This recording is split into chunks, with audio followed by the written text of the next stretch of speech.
Hello viewers, welcome to Uma cooks and tips. இன்னைக்கு நம்ம வீடியோல பார்க்க போறது வீட்லயே கரும்பு ஜூஸ் எப்படி ஈஸியா செய்யறதுன்றதை தான் பார்க்க போறோம். இப்போ நம்ம பொங்கலுக்கு வாங்கின கரும்பு வீட்ல இருக்கும். அதனால சீசன் இருக்கும் போதே நம்ம இதை ட்ரை பண்ணிடலாம். குழந்தைகளுக்கும் சரி, வயசானவங்களுக்கும் சரி, கரும்பு சாப்பிட்றதுக்கு ரொம்ப சிரமமா இருக்கும். அவங்களுக்கு இந்த மாதிரி ஜூஸ் போட்டு கொடுத்தீங்கன்னா அவங்களுக்கும் சந்தோஷமா இருக்கும். வாங்க இதை எப்படி செய்யறதுன்றதை பார்க்கலாம். கரும்ப இந்த மாதிரி சின்ன சின்ன பீசஸா கட் பண்ணி எடுத்துக்கலாம். கட் பண்ணிட்டு இதோட தோலை நம்ம கட் பண்ணி எடுத்துக்கலாம். ஃபர்ஸ்ட் நான் இதை தோலை எடுத்துட்டு வந்துடுறேன். பாருங்க, நான் இந்த அளவுக்கு கரும்பு எடுத்திருக்கேன். இப்போ நம்ம அதை தோல் எடுத்துட்ட பிறகு ஒரு தடவை வாஷ் பண்ணி எடுத்துக்கலாம். இப்போ இது மாதிரி நடுப்புற இருக்க இந்த ஹார்டான பார்ட்டெல்லாம் நம்ம மிக்ஸி ஜாரில் போட்டோம்னா பிளேடு உடையறதுக்கு வாய்ப்பு இருக்கு. அதனால அதெல்லாம் சேர்க்காம நம்ம அந்த பார்ட்டெல்லாம் எடுத்துடணும். இந்த பீஸ்லயே பார்த்தீங்கன்னா 3 இடத்துல இருக்கு பாருங்க. இது எல்லாத்தையுமே நான் ரிமூவ் பண்ணிட்டு சின்ன பீஸா உங்களுக்கு கட் பண்ணி காட்டுறேன்.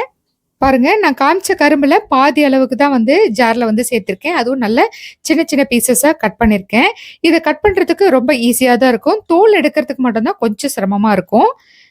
பாருங்க, இந்த அளவுக்கு சின்ன சின்னதா கட் பண்ணிருக்கேன். இந்த மாதிரி கட் பண்ணீங்கன்னா உங்களுக்கு அரைக்கிறதுக்கு ரொம்ப ஈஸியா இருக்கும்.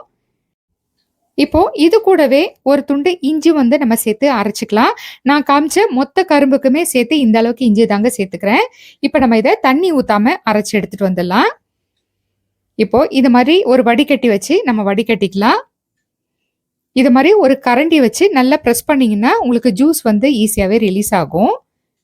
கரும்பு சாப்பிட முடியாத குழந்தைங்களுக்கோ இல்ல வயசானவங்களுக்கோ இது மாதிரி சிரமம் பார்க்காம நம்ம ஜூஸ் போட்டு கொடுத்தோம்னா அவங்களுக்கும் சாப்பிட்ட திருப்தி இருக்கும். அது மட்டும் இல்லாம வீட்லயே கரும்பு ஜூஸ் போடுறோம்னா நம்மளுக்கும் கொஞ்சம் சந்தோஷமா தானங்க இருக்கும். இப்போ எந்த அளவுக்கு ஜூஸ் வந்திருக்கு பாருங்க. ஃபர்ஸ்ட் நம்ம கரண்டி வச்சு நல்லா பிரஸ் பண்ணிட்டோம் இல்லைங்களா? இப்போ அடுத்ததா நம்ம கையிலயும் இதே மாதிரி பிரஸ் பண்ணணும். இன்னும் எக்ஸ்ட்ராவா நம்மளுக்கு ஜூஸ் அதிகமாகவே கிடைக்கும். பாருங்க எந்த அளவுக்கு ரிலீஸ் ஆகுதுன்ட்டு. உங்களால எவ்வளவு பிரஷர் கொடுத்து பிரஸ் பண்ண முடியுமோ அந்த அளவுக்கு பிரஷர் கொடுத்து பிரஸ் பண்ணுங்க. ஜூஸ் நல்லா ரிலீஸ் ஆயிட்டு அந்த கரும்பு பார்த்தீங்கன்னா நல்ல செக்க மாதிரி நம்மளுக்கு வந்துரும். அதுல கொஞ்சம் கூட ஜூஸ் இருக்கிறதே தெரியாது. பாருங்க, இந்த பாத்திரத்துல நான் இந்த மாதிரி பிழிஞ்சு வச்சிருக்கிறது எல்லாத்தையுமே இந்த சக்கையை வச்சிருக்கேன். இதை மறுபடியும் இன்னொரு தடவை ஃபில்டர் பண்ணிட்டீங்கன்னா உங்களுக்கு குடிக்கிறதுக்கு ரொம்பவே நல்லா இருக்கும். இப்போ இதை ஃபில்டர் பண்ணிட்ட பிறகு நம்ம இதுல கொஞ்சமா லெமன் ஜூஸ் சேர்த்துக்கலாம்.